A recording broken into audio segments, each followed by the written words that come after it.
Hi ladies, this is lesson 3.7. It's about transformations using constructions. So we've been constructing perpendicular bisectors, angle bisectors, congruent segments, congruent angles.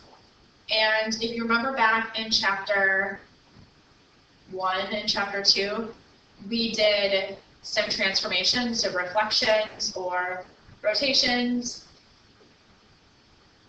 or translations, where a translation, remember, is just a shift. A reflection changes the orientation, and then a rotation just changes the x and y coordinates. So it's same orientation, just a different position. So maybe it's upside down. But in chapter 1, remember these rigid properties of rigid transformations. If AB is reflected, translated, or rotated, creating the image A prime, B prime, then the segments are still congruent. So they don't change shape or size, they're still congruent. If angle R is reflected, translated, or rotated, then angle R prime is still congruent to angle R. Again, size and shape doesn't change. And the same is true with the polygon. If it's reflected, translated, or rotated, the image polygon P prime, P is still congruent to P prime. Orientation might change, but the polygon is still congruent to its original image. Now in this lesson, we're going to use those properties of the rigid transformations that we did in chapter 1, and we're going to apply our perpendicular bisectors and our duplicating segment and angles properties to these transformations so that we can get one segment, perform a series of transformations, and get it to coincide with another congruent segment. So if, for example, segment TV is congruent to segment XY, then we can do something, a reflection or rotation or something, to get TV to be on the same, in the same spot as XY. Because they're congruent, they can completely coincide. And we can do the same thing with an angle. And we can do the same thing with a polygon. We in this lesson are not going to practice that, but you can use the properties that we practice with segments and angles to do the same with a polygon. Oops. Okay, so on your note sheet, there's a spot that says every point and its reflected image are always the same distances from the line of reflection. So that means that the line of reflection is the perpendicular bisector of any segment connecting a point to its reflected image point.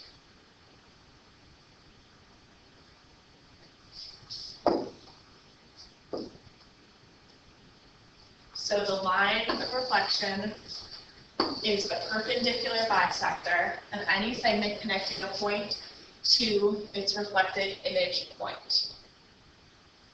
Now, there's a stipulation here. The point cannot be on the line of reflection.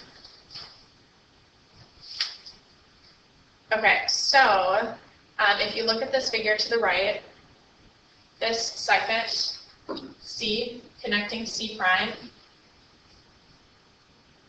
the line of reflection here is the perpendicular bisector of those two segments. Okay, so we are going to do a couple things, and we're going to stray from what it says on your note guide for a second, but there's a practice problem like this in your homework. So first it says to construct two congruent segments. AB is congruent to CD. We're going to do this randomly on our paper.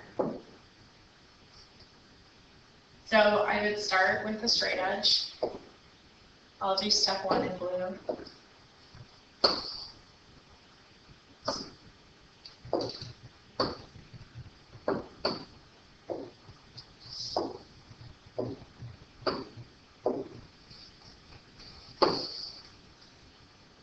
Okay, so to make sure those are congruent, you need to use your compass.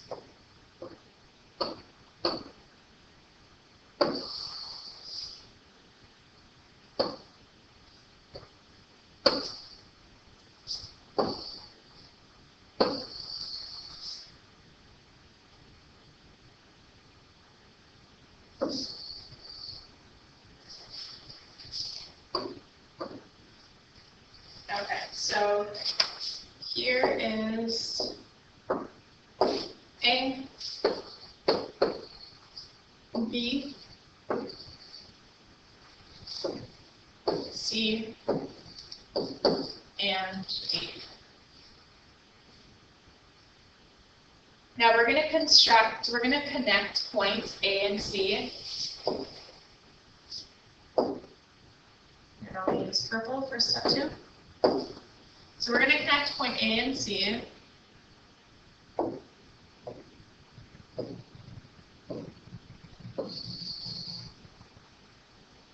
And we're going to construct perpendicular bisector M.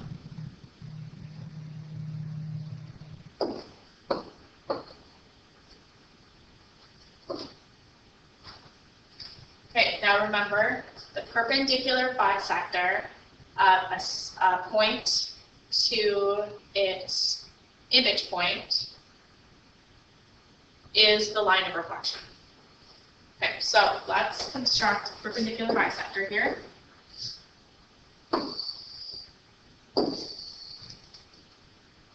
And again, it doesn't matter how big your compass setting is, but remember you need 2 points for a perpendicular bisector.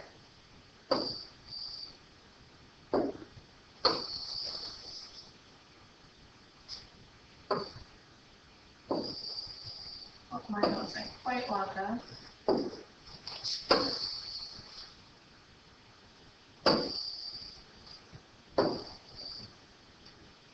Okay, so there's 1 point. And you can either make it bigger or you can go on the other side of your line. And there's my second point.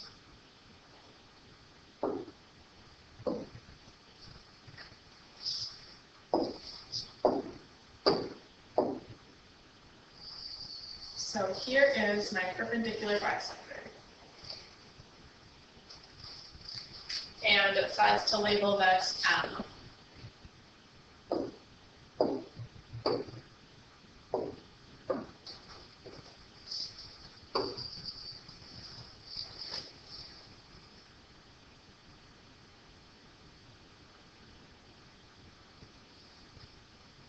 The question is, if A is reflected across that line of reflection M, then A prime coincides with which point?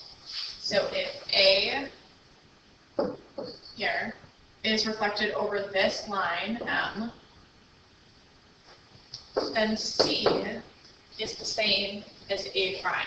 So those 2 points coincide. Now we could do the same thing if we connected B and D. And this part is not on your note sheet, but we could do the same thing if we connected B and D. Oops.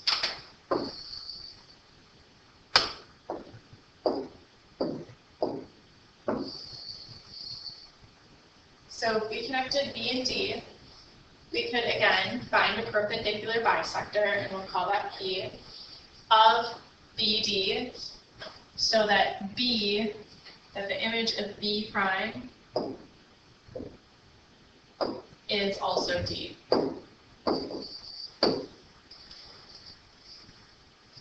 Okay, so we would have to construct a perpendicular bisector here, and just for fun, we can do that.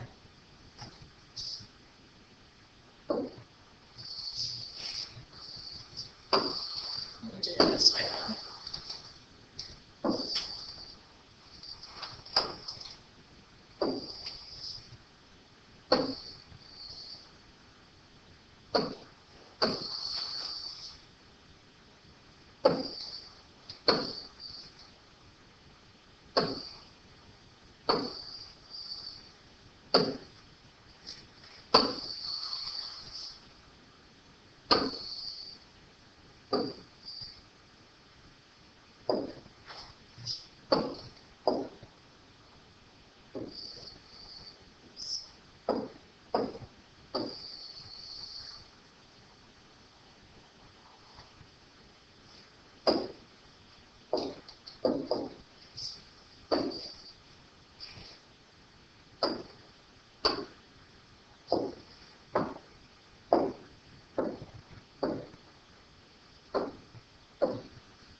Okay, so P is the perpendicular bisector here.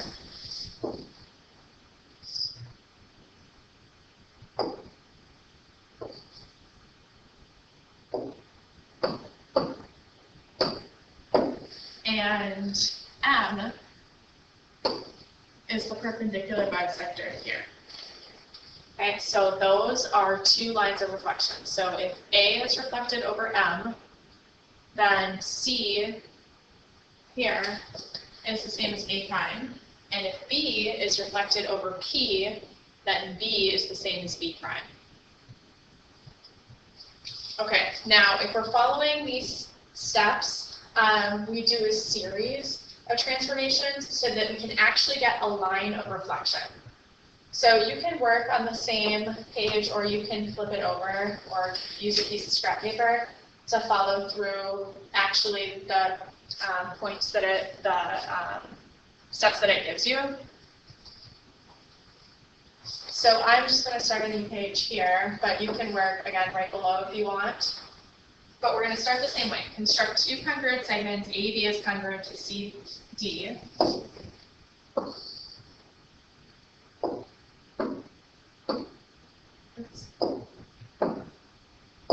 Okay, so there's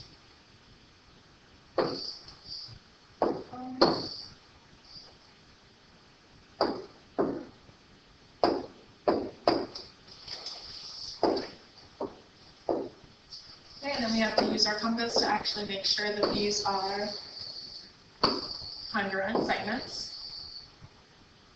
I'll just work from the endpoint.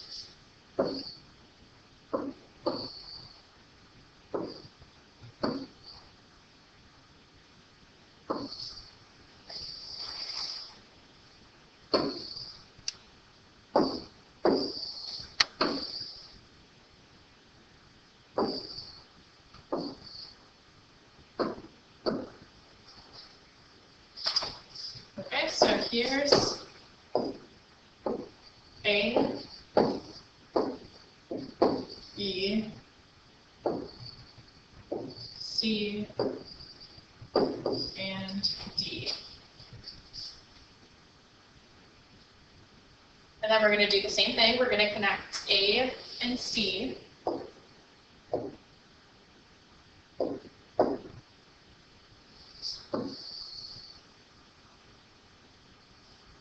And then we're going to make the perpendicular bisector of AC.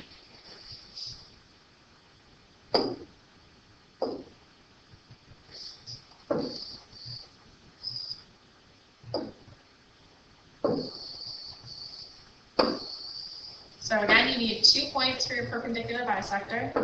Doesn't matter how big your compass setting is.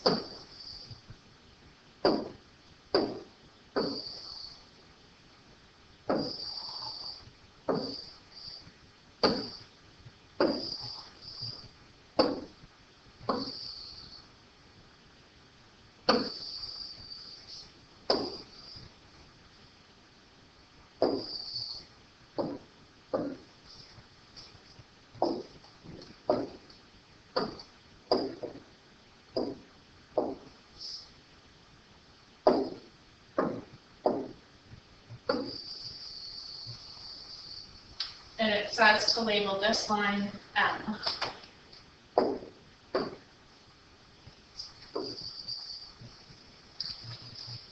Okay, so here's where it gets a little different from the first example that we just did, where we just had two lines of reflection and just reflected each point. But if you reflect A over M, you still get A coinciding with C, A prime coinciding with C. Now the next step is to find the image B prime. So find the image of point B that goes, so we're going to do that by constructing a perpendicular line from B through M. So here's where we need to think about our perpendicular bisector conjecture. It says that if any point is on the perpendicular bisector, it's equidistant from the endpoints. So we need to actually come up with some endpoints that are on M. And actually, probably make that a little bit bigger so that we can actually see what we're working with.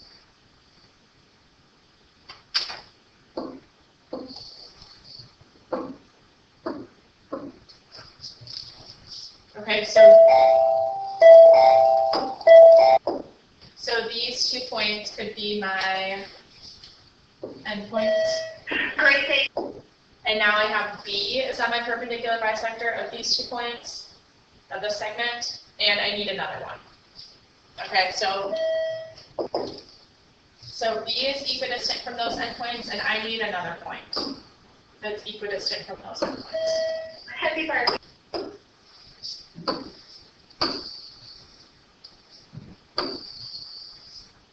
And there's my second point that's equidistant. So now I can connect B through that new point that's also equidistant from those endpoints.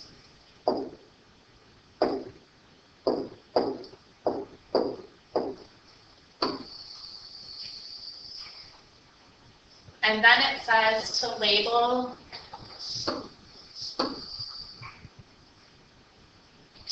that midpoint here P.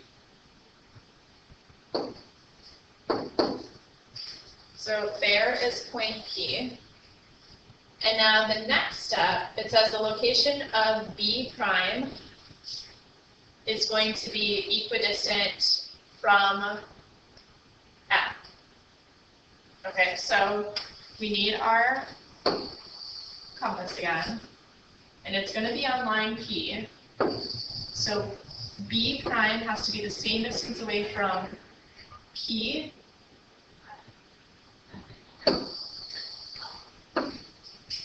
as B is from P.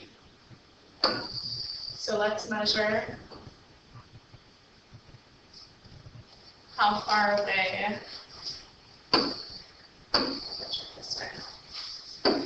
Let's measure how far away B is from P, and we want B prime to be the same. Okay, so here's B, and B prime is going to be that same distance.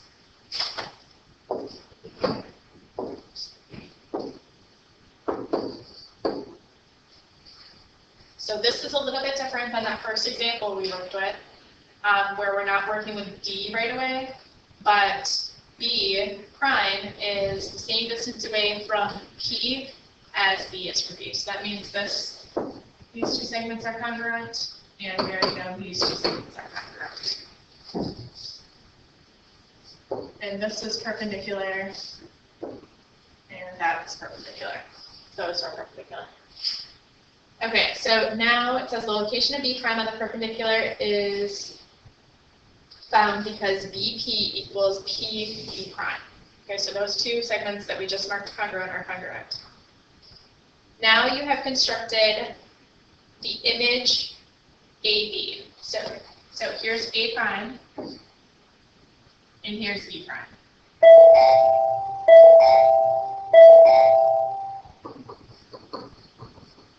Okay, so that, the image here of B prime C, or B prime A prime, is congruent to that first AB segment that we made.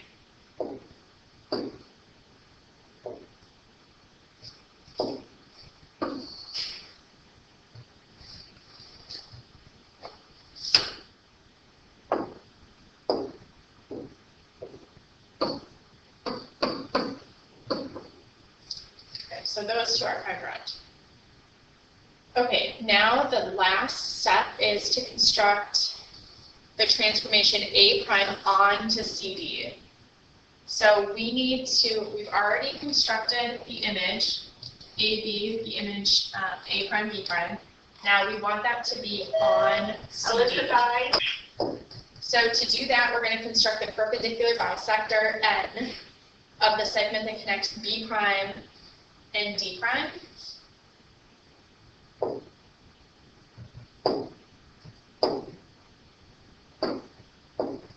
So here's B prime.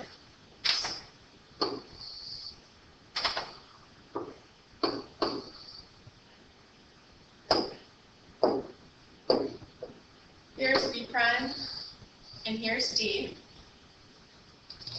Now we're going to construct the perpendicular bisector, and we're going to call that N. So we should be masters now at constructing perpendicular bisectors.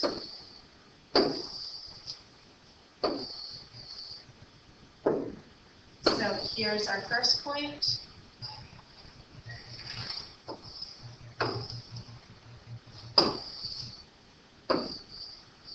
And then we need another point.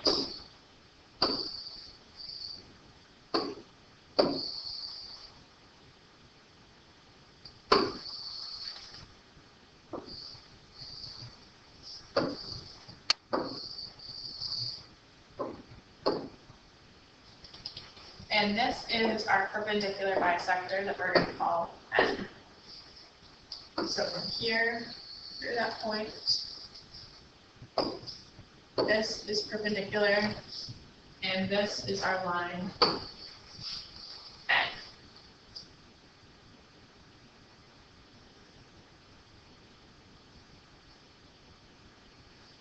Actually, mine's a little bit off, because this should go right through C.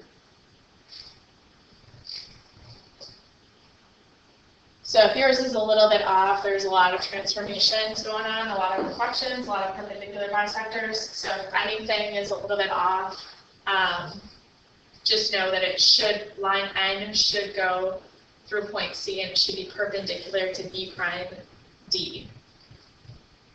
So now if we reflect B prime over this line N that we just created, what point does B double prime?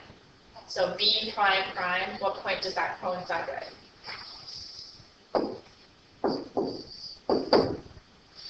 It'll be the same as point D.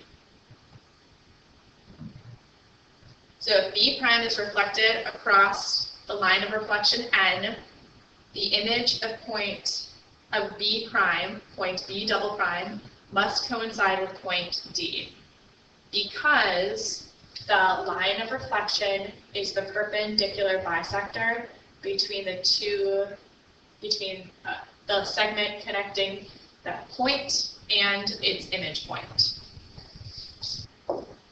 So in this first example that we did here,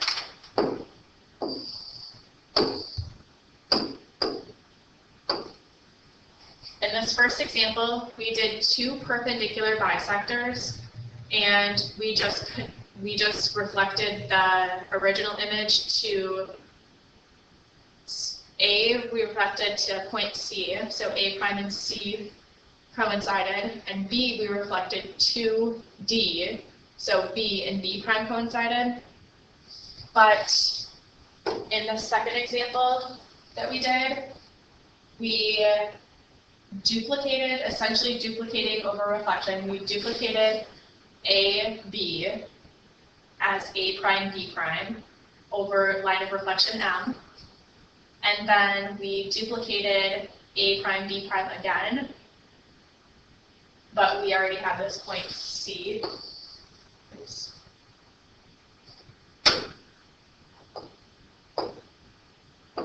We already had this point C, and so we're now duplicating B prime to coincide with D. Therefore, A prime and B double prime coincide with, that segment coincides with CD. So the same idea, but just a couple different ways of doing that. But in both examples, we are using that new conjecture that we just got, where the line of reflection is the perpendicular bisector of any segment connecting a point to its reflected image point. So please jot down any notes if you need to erase your notes and rewind and watch it again, and follow the instructions. Please do that. But your homework will be similar to what we just did here in this video. So please jot down any questions you have, and we can discuss those next time I see you. Thanks.